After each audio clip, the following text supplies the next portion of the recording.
Hello everyone, welcome back to my channel. I hope you all are fine. I am also fine by the grace of Allah. তোমরা সবাই কেমন আছো?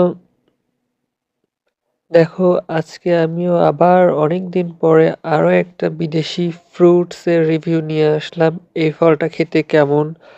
এইটার KG ছিল প্রায় ৩,০০০ টাকা কেজি। এখন হয়তো দামটা অনেক কমে গেছে। 1 2 3 টাটাডা! দেখো তুমি এটা কি চিনতে পারো? বলো তো এটা কি? এটাকে যেন তোমরা আবার টমেটো ভেবো না। এটা কিন্তু দেখতে সম্পূর্ণ টমেটোর মতো বাট এটা কিন্তু টমেটো না। এটার নাম হচ্ছে পার্সিমন। এটা জার্মানির একটা ফল বাট এটা এখন পাহাড়ে নাকি অ্যাভেলেবেল চাষ হচ্ছে। দেখো ফলটার স্ট্রাকচারটা কেমন। এটার স্ট্রাকচারটা সম্পূর্ণ টমেটোর মতোই। ওপরে জাস্ট ওই তোমার চোচা ওটা শুধু ফেলে দিয়ে বাকিটা সবটাই খাওয়া হয়। এটা তোমার যখন বাংলাদেশে সর্বপ্রথম আসে তখন এটার প্রাইস ছিল ৩,০০০ টাকা কেজি।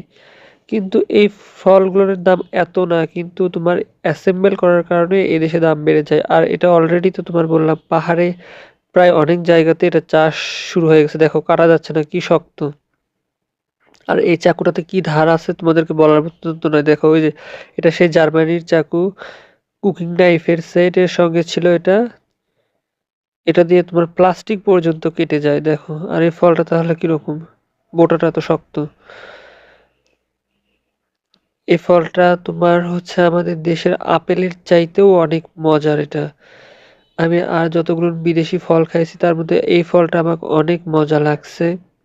বিশেষ করে জাপানের মিয়াজাকি আম, তারপর রামবুটান, কিউই, অ্যাভোকাডো, ব্ল্যাকবেরি, তারপরে এটা পার্সিমন, তারপরে হচ্ছে যে থাই ম্যাঙ্গো, এছাড়াও আরো কিছু কিছু আছে। তারপরে তোমার হচ্ছে ওই যে কাঁঠাল টাইপের, ওটার নাম জানি কি সঠিক আমার খেয়াল হচ্ছে না। দেখো বোটাতেও একটু লেগেছিল, ওটা দেখলাম হ্যাঁ ভালো। তারপর এই যে দেখো এইটা কেমন। এটা খাওয়ার পরে আমার মুখটা সত্যি এক্সপ্রেশন অনেক ভালো ছিল। দেখো দেখে বুঝতে পারছো সত্যি এটা অনেক ভালো। এটা অনেক ভালো, অনেক ভালো। কিন্তু দাম হিসেবে ফলটা অবশ্যই ভালো হতে হবে, কারণ এত দাম দিয়ে এত খারাপ ফল তো কেউ আর খাবে না এখন।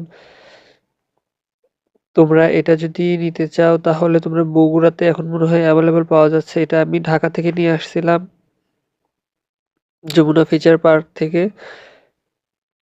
আর তোমরা যদি নিতে চাও অবশ্যই দেখো, তোমাদের এখন বগুড়াতে অ্যাভেলেবল পাওয়া যেতেও পারে আবার নাও পারে। আর ওইটাতে এটার উপর বিচি ছিল না, আরেকটা আছে ওটার উপর বিচি ছিল।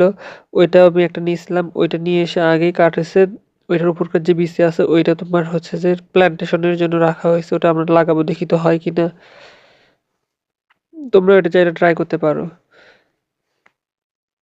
শুধু দামটাই অনেক বেশি। আচ্ছা, কেমন লাগলো ভিডিওটা অবশ্যই কমেন্টে জানিও। বাই বাই, টেক কেয়ার, আল্লাহ হাফেজ, থ্যাংকস ফর ওয়াচিং, টাটা।